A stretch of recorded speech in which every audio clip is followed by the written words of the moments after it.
So I know what you learned today might be a little confusing, so I'm going to work through number 43.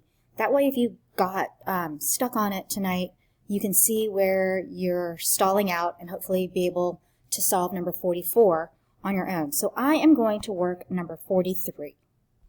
So the information that they give you in the problem is that you have an acid, hydrobromic acid. You have 100 milliliters of it. Its concentration is 0.050 molar. You also have a base, potassium hydroxide. Its volume is 80.0 milliliters, and its concentration is 0.040 molar. So your first step is to determine the moles of the acid. So this goes back to our molarity unit, which we just finished. So you have to remember what the big M stands for, which is moles over liters. So you should be able to use dimensional analysis with the numbers that they give you in order to find the number of moles of acid. So you should start off with the milliliters. And remember, if you need to put that over 1 so that you remember that it's a fraction, you can. Remember, there's no units for that 1 in the bottom. So 100 milliliters, the milliliters wipes out, you're left with liters, and then look, you use this as your next conversion factor.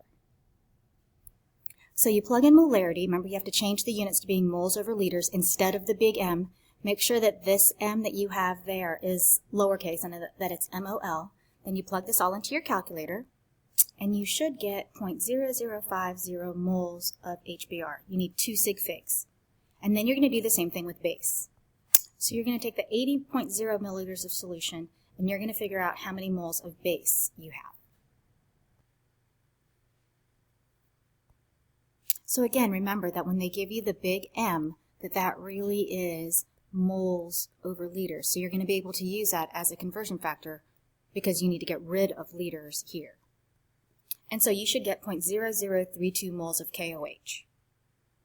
So this is the information that you know so far.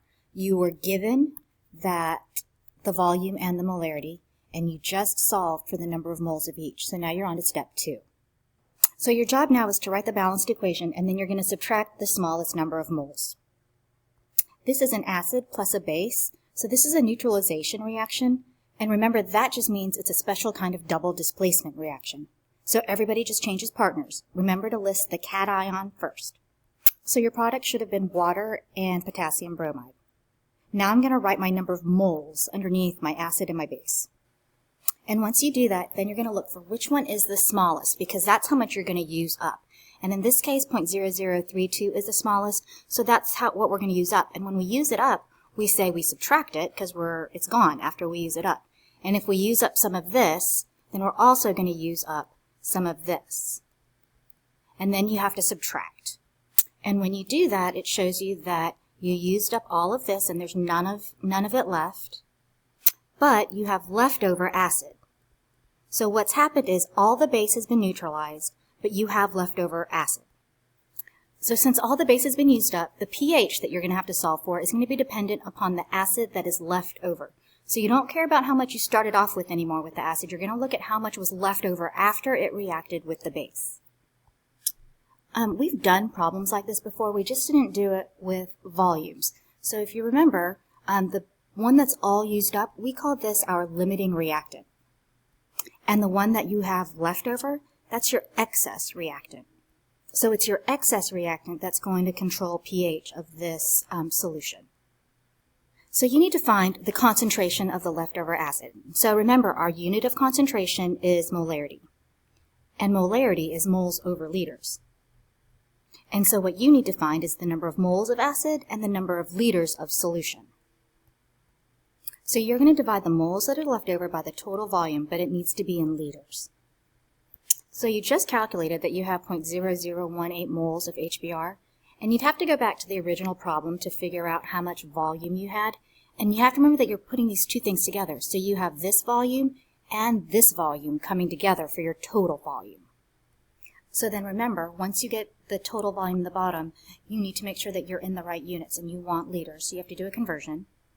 And so when you do that, you need 2 sig figs, and you get a concentration of 0.010 molar HBr. So now you know the concentration of the leftover acid, and so then now you need to find pH, and this should look like the kind of problems that you did for the last quiz. So once you have the concentration, it follows the pH where you write the formula. This only has 1H, so it's just 0.010 is the concentration of H3O plus. And so remember, in your work, there's a few things that you need to look for. Did you write the formula? Did you show your substitution? And then here's your final answer. Remember, with pH, the sig figs are after the decimal point, and so your answer is 2.0. Okay, so if you were confused during class today, hopefully you got through part of 43 before you had to check this. But if you were confused, hopefully this screencast has helped you so that you can be more successful when you're doing number 44. I'll see you in class tomorrow.